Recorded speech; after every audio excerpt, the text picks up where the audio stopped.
Perkenalkan, jadi nama saya Gugung Gunawan. Di kanan saya ini Pak Aceh, Jelas Cermat. Ini kiri siapa? Bu Idawasa, itu Pak Ahmad Karyadi. Perkembangan realisasi investasi di Jawa Barat. Jadi kalau dari mulai tahun 2012 ya? Dari 2012 itu sampai kemarin 2024 itu realisasi di Jawa Barat itu selalu yang tertinggi di nasional. Cuman waktu tahun 2016 itu kita di urutan kedua itu. Nanti mungkin datanya ya bisa dikasihkan yang lebih jelasnya.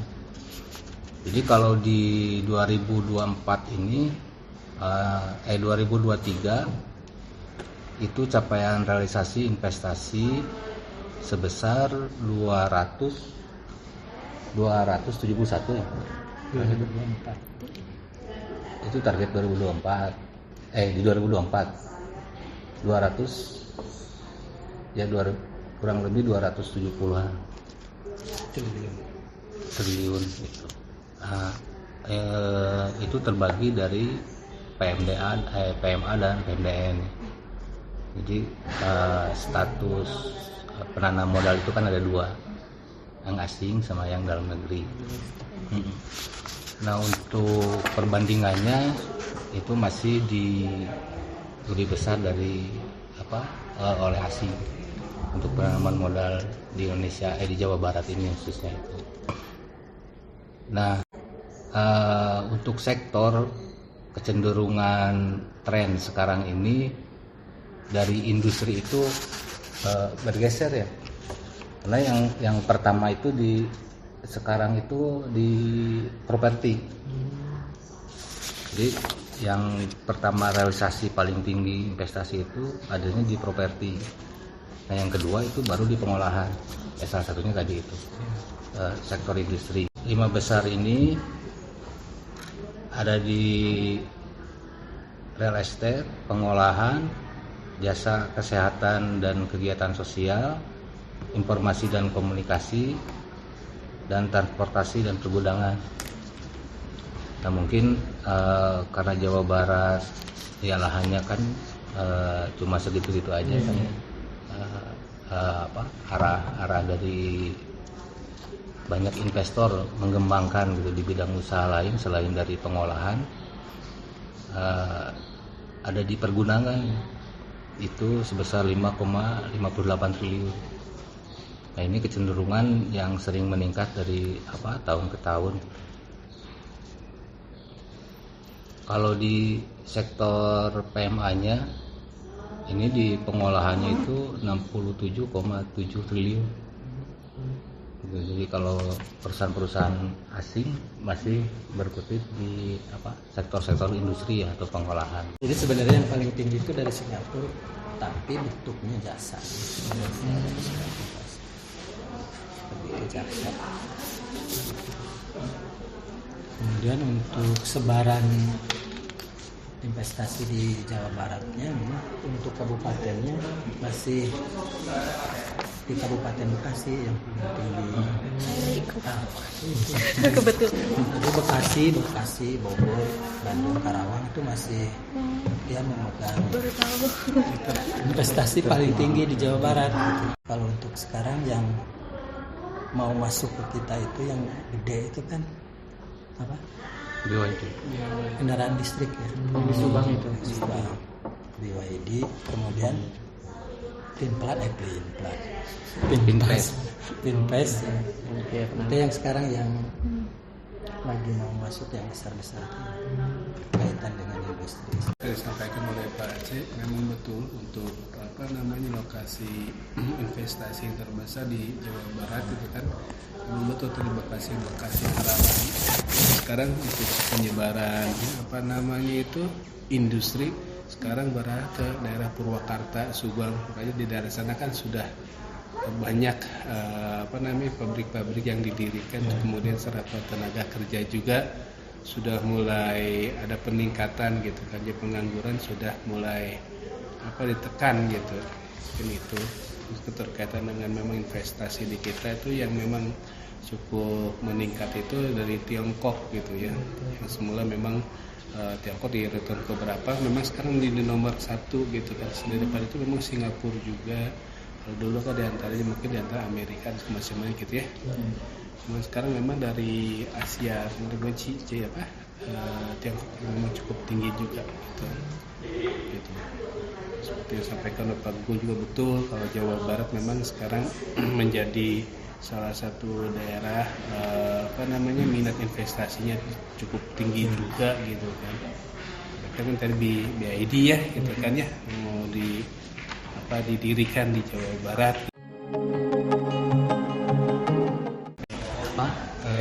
Menjaga kepercayaan gitu kan ya. Ya kita saling kolaborasi untuk menjaga iklim investasi yang kondusif teh. Jadi kalau di PTSP ini melalui kegiatan-kegiatan kolaborasi gitu kan dengan kabupaten kota ataupun stakeholder lainnya, dari tahun kemarin kita sudah fokus untuk yang pertama di penyediaan lapangan pekerjaan. Itu bekerjasama dengan Dinas Pendidikan dan Dinas Ketenagakerjaan. Dan ada SKGUP nih, kalau salah sudah ada suatu keputusan gubernur itu bagaimana kita menjaga konduktivitas untuk para pekerjanya gitu kan. Ya, jangan sampai kan mereka telah menanamkan modal di kita, ternyata tenaga kerja yang mereka butuhkan itu tidak ada, gitu, tidak sesuai dengan kemampuannya. Itu yang pertama. Yang kedua, mulai dari kemitraan. Nah itu yang sedang terus diupayakan, karena kebanyakan bahan baku yang ada di wilayah Bekasi itu, apalagi kalau dari industri makanan itu banyakannya ngambil dari Jawa Tengah. Sebagai contoh yang terbaru teh Pak, kentang itu makanan tuh yang kayak Citos, snack katanya tuh namanya di Delta Mas tadi, Delta Mas. Nah itu tampilnya tuh kentangnya dari Jawa Tengah, padahal kan di Jawa Barat sendiri, di Kabupaten Bandung gitu kan, di Garut gitu kan, sebanyak gitu kan orang daerah sini. Nah, nggak tahu ketidaktahuannya si pelaku usaha gitu kan, bahwa di wilayah Jawa Barat juga ada perkebunan, nggak tahu juga harganya yang kurang bersaing gitu, atau spesifikasi yang mereka butuhkan. Nah, sekarang telah melakukan pendekatan. Nah begitu pula untuk tadi yang kendaraan listrik. Nah SMK otomotif gitu kan di wilayah utara gitu, Subang gitu kan, Indramayu, itu sudah mulai dipersiapkan gitu, untuk menyokong kebutuhan dari para investor ini. Nah selain itu juga kita memfasilitasi hal-hal yang lainnya, karena bukan hanya izin usaha saja yang mereka butuhkan gitu kan, ya, seperti izin-izin lainnya, sertifikat standar lain gitu, seperti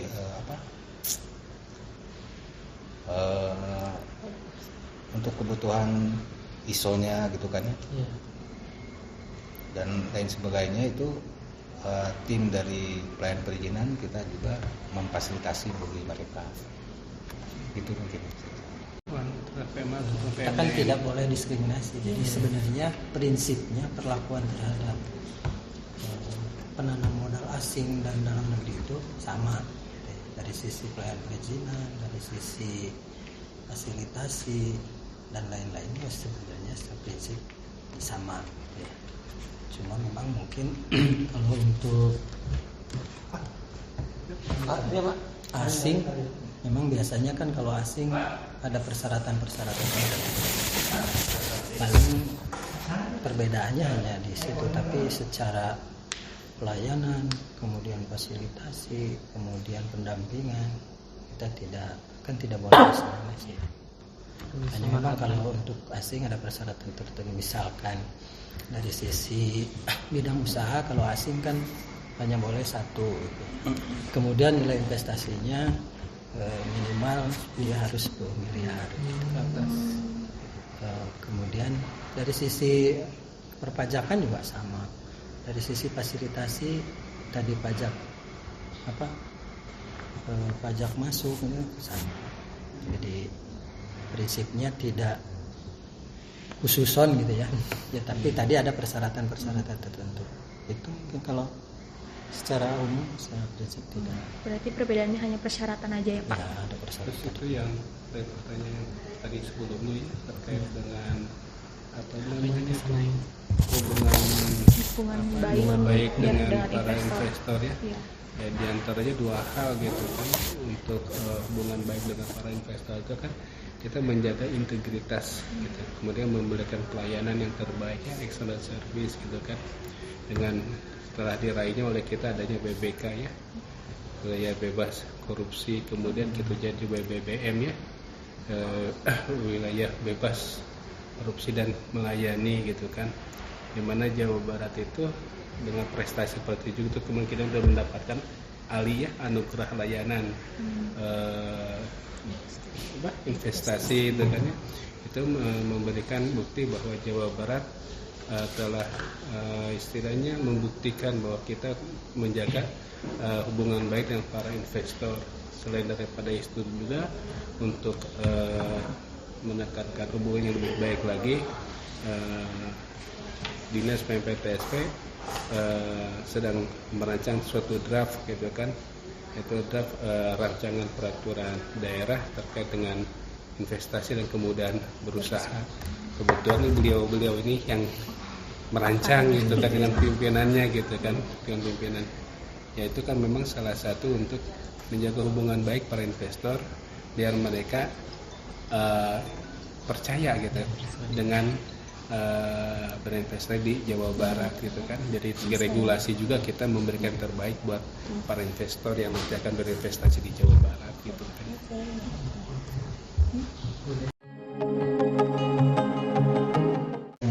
Pertama dalam rangka memastikan gitu kan ya, kelanjutan lingkungan hidup.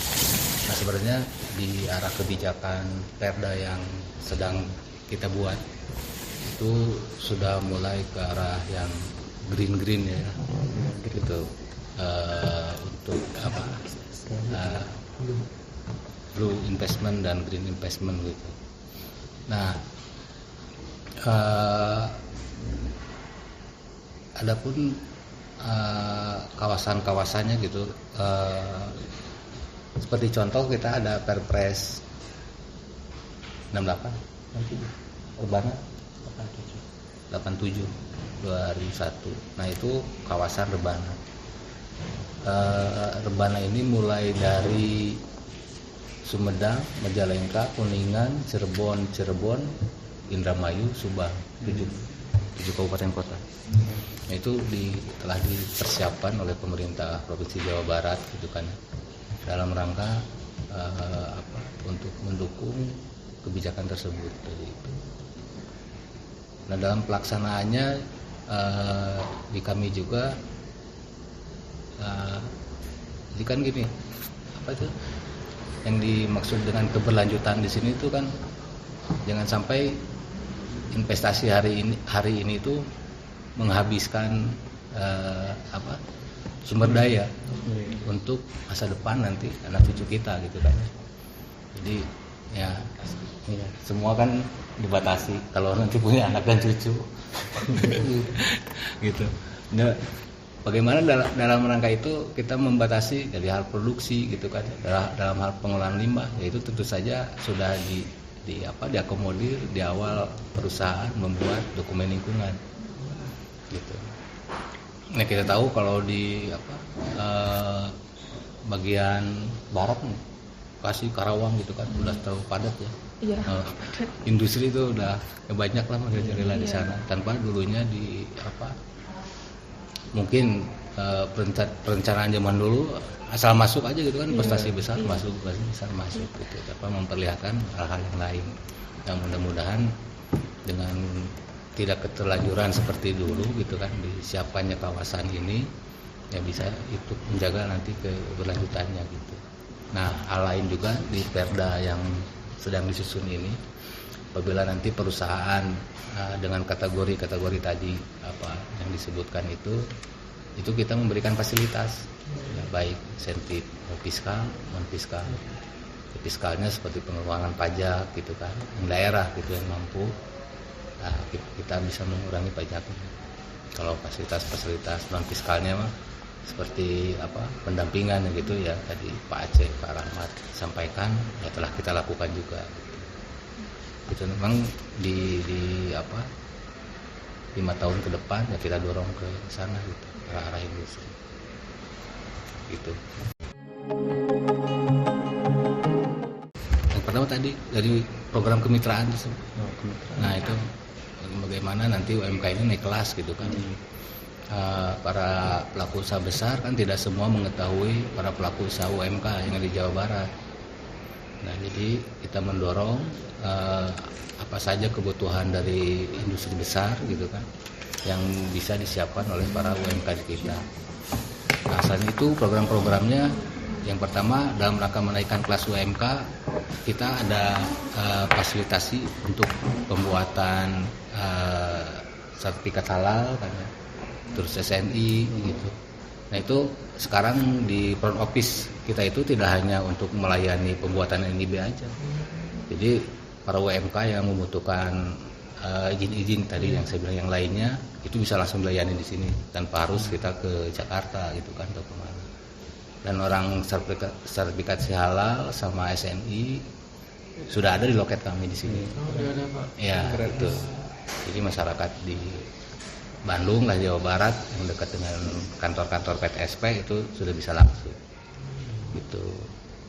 Yang ketiganya di tim promosi kan ya.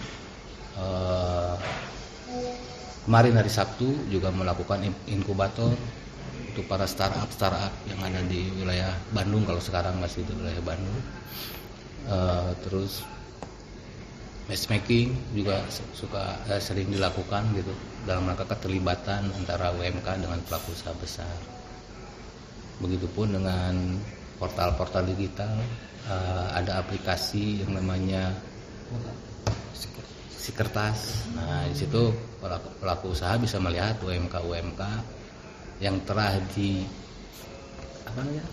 sortir, yang telah dikurasi gitu, dimana ya legalitas perizinannya sudah ada gitu, keuangannya sudah memadai karena kita suka berkolaborasi gitu dengan instansi lainnya. Itu ada di aplikasi namanya Sikertas, itu bisa dilihat nanti juga di web PTSP gitu.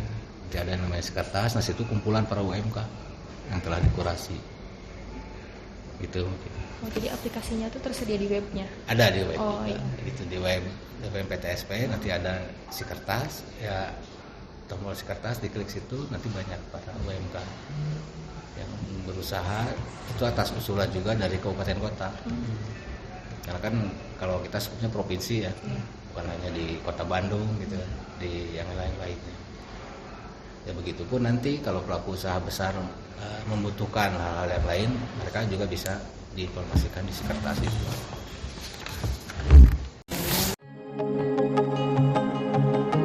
Ya Pak, ada pengaruhnya karena beberapa perusahaan ya dengan keluhan-keluhan itu ya ancang-ancang kan, apakah berlanjut atau tidak. Walaupun saat ini memang Pak Gubernur sudah menerbitkan satgas khusus terkait penanganan terhadap premanisme ini. Ya ormas sih sebenarnya, kalau ormas yang tidak ini kan ke arah premanismenya. Kalau ormasnya masih sebenarnya nggak masalah. Ormas mah NU juga ormas. Kita juga di ini kan ormas juga. Cuma yang mengganggu yang perilaku premanismenya. Jadi memang secara umum berpengaruh. Jadi banyak. Ya salah satu sebelum masuk ke menanamkan modal kan di mana lokasinya, kemudian perilaku masyarakatnya seperti apa. Kalau memang itu tidak bisa terkendali, mereka biasanya ya cari lahan atau cari lokasi yang lain. Karena juga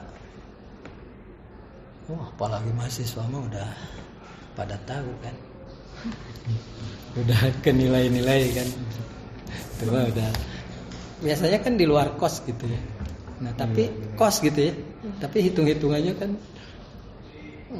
hanya lain-lain aja, padahal mungkin di situ besar. Dan biasanya kan apa harian, mingguan, bulanan.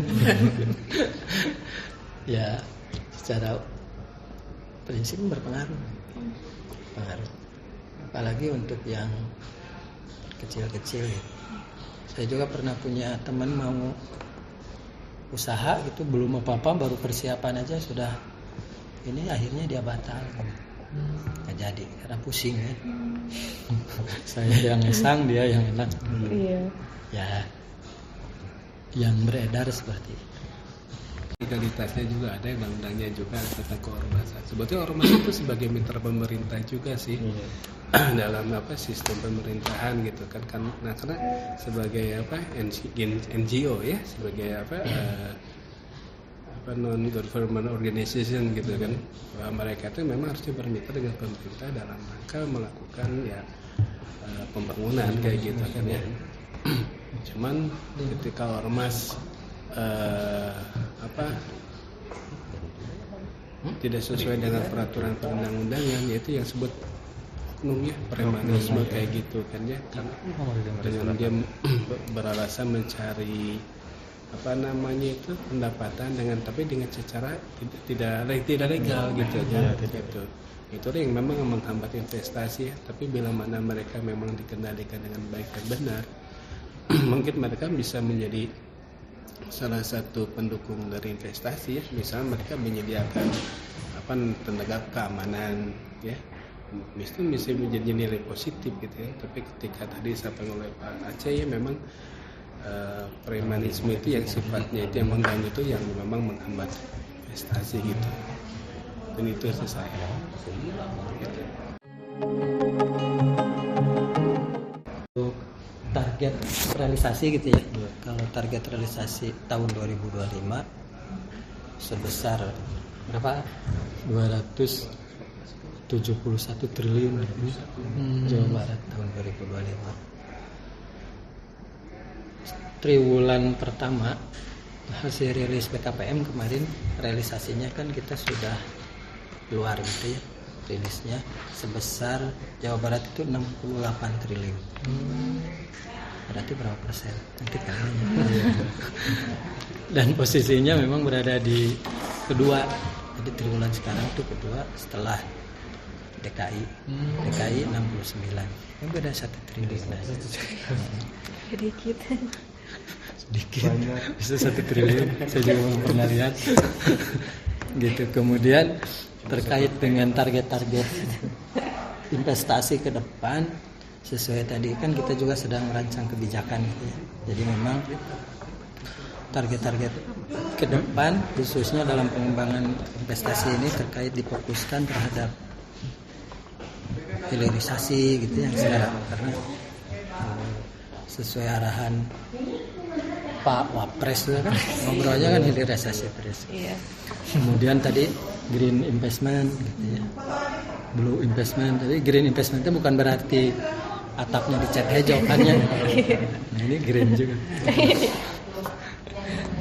Tapi ada indikator-indikator yang tadi berkelanjutan gitu ya.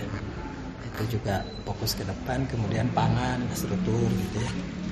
Kemudian industri yang berorientasi ekspor gitu. Jadi sebisa mungkin sekuat tenaga industri kita harus ekspor. Kalau hanya impor saja nanti ekonomi melemah ya, tidak berjalan. Kemudian juga nanti memang tidak bisa dipungkiri terkait dengan industri pada teknologi, pada modal. Namun juga diusahakan masih ada beberapa industri yang padat karya. Jadi dalam rangka antisipasi kata Pak Wapres juga kan bonus demografi yang di YouTube itu. Ya itu dalam rangka antisipasi itu kan, kalau pada teknologi ya modal investnya besar gitu ya, tapi tenaga kerjanya paling bisa hitung jari gitu. Seperti kemarin kita juga pernah ke Bekasi kan, investasinya sekitar hampir 60 miliar gitu ya, tenaga kerjanya cuma 6 orang karena dia pada teknologi. Jadi kan tidak beda dengan tekstil. Tapi tekstil juga sekarang sebenarnya sudah mengarah ke teknologi. Nah, ya itu. Jadi hal-hal itu yang mungkin fokus sesuai dengan arahan Pak Presiden juga. Hilirisasi, kemudian green apa pokoknya yang kaitan dengan investasi berkelanjutan. Jadi lebih penggunaannya lebih ke energi terbarukan. Jadi itu sudah nilai tadi dikaitkan juga dengan pemberian insentif gitu. Jadi kalau perusahaan sudah melakukan usahanya sesuai dengan indikator green investment, nanti ada insentif apa, misalkan pengurangan pajak kah, penundaan pajak atau pengurangan, mungkin sampai pembebasan. Jadi tapi dengan ya tadi persyaratan atau indikator itu yang harus dikerjakan. Ya, Pak. Kemudian juga pemberdayaan UMK tadi, karena kan di Jawa Barat ini menurut BPS UMK kita 4 jutaan kan ya. 4 jutaan. Yang baru berizin, Yang baru terfasilitasi perizinan sekitar 2 jutaan ya. Jadi sebenarnya sudah, karena kita juga kegiatan kan target tahun kemarin 1 juta NIB gitu ya. Fasilitasi 1 juta NIB. Tahun ini naik malah jadi 1 juta berapa? 200. Sekitar 1 juta untuk mengejar itu kan. Ya tadi dikaitkan dengan apabila perusahaan UMK sudah legal kan, baik dia akses ke permodalan dan modal, kemudian akses lain sudah legal kan. Tadi rata-rata misalkan tadi ada kerjasama atau kemitraan dengan pelaku usaha besar juga kan harus yang punya NIB. Kalau nggak punya nggak bisa. Salah satu syaratnya ya Pak. Sekarang ke permodalan pinjam ke bank sudah NIB, harus NIB. Kalau nggak susah. Jadi salah satunya tadi peran kita fasilitasi.